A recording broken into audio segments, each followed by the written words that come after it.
Hi, good afternoon, everyone. At the start of my presentation, I'll share a bit about who I am, where I come from, and what I do. And then I'll talk about the project that we're working on. So I'm a technology entrepreneur from the Philippines, the largest one. Uh, I won the Ernst & Young Entrepreneur of the Year in 2015, the youngest Filipino to ever win it. I won 10 Outstanding Young Men and have started a lot of the technology institutions in the country.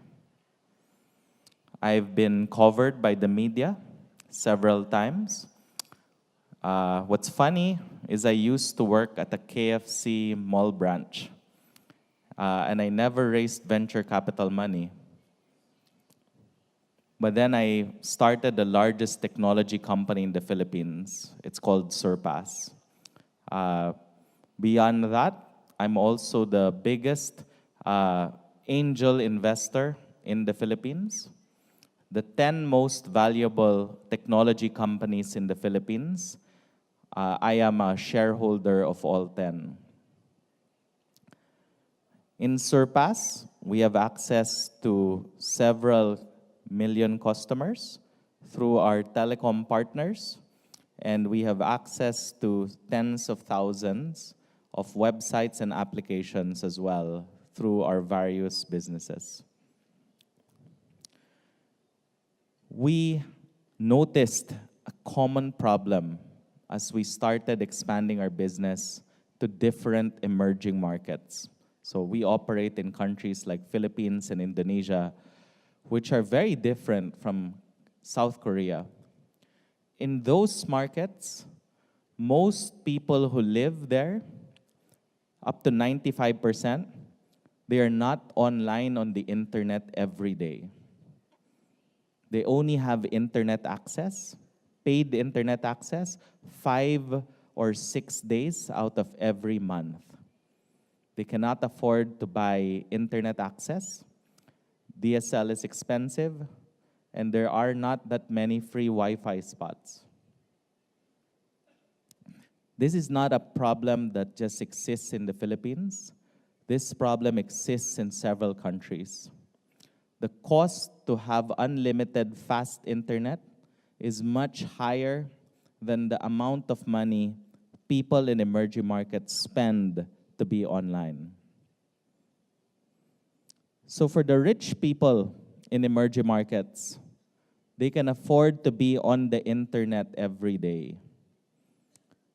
For 95% of users who live in emerging markets, they are only on the internet 5 or 6 days out of 30 days.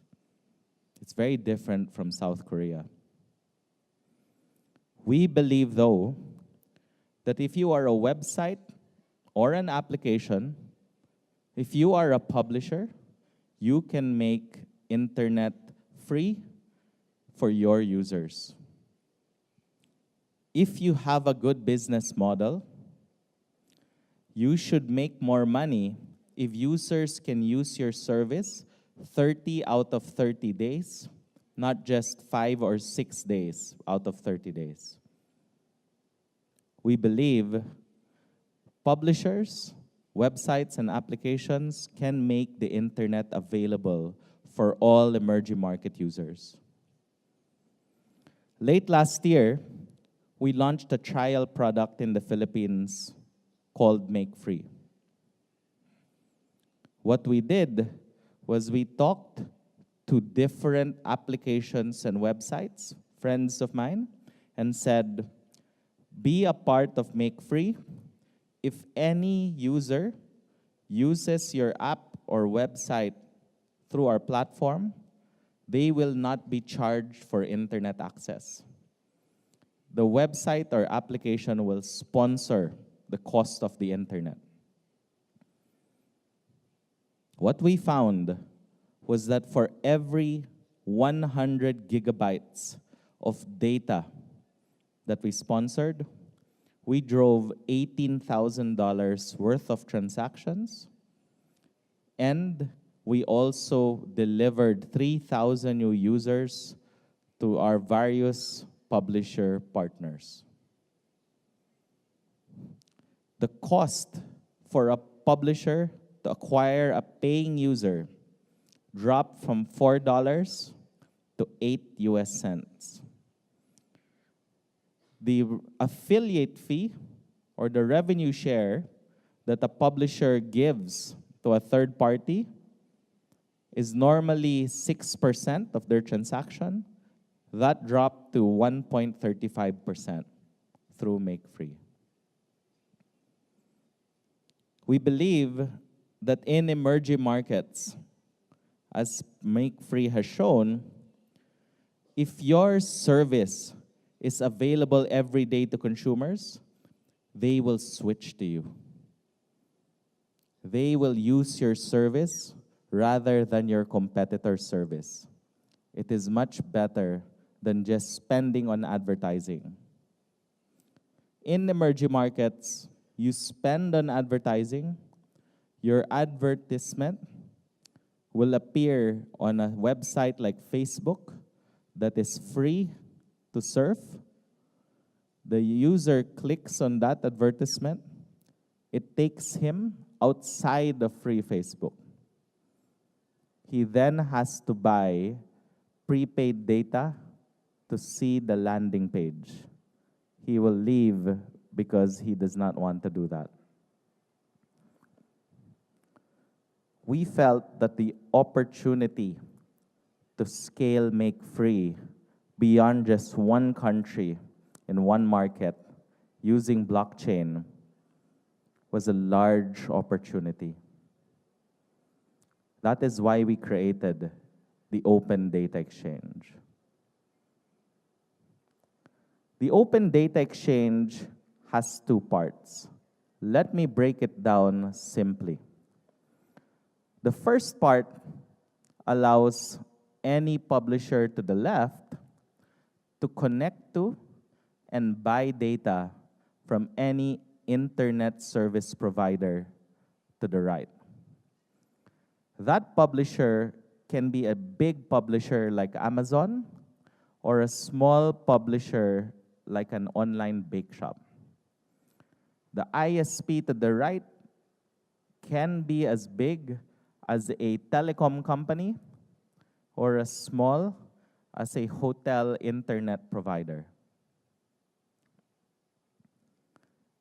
A percentage of all the ODX coins that are used in those transactions are given for free at the end of every month to all the users of our partner publishers. For example, if I am using Kakao in Manila or in Indonesia, I will be told, Nix, thank you for using Kakao this past 30 days. You get 50 pesos in ODX coins for free. Claim it now at this link. The only place that user can claim those tokens is our wallet. He gets the ODX wallet, claims the tokens. He can now buy internet access from very specific websites and applications. That user can say, I want to play Candy Crush, so I will buy 1 hour of access to Candy Crush.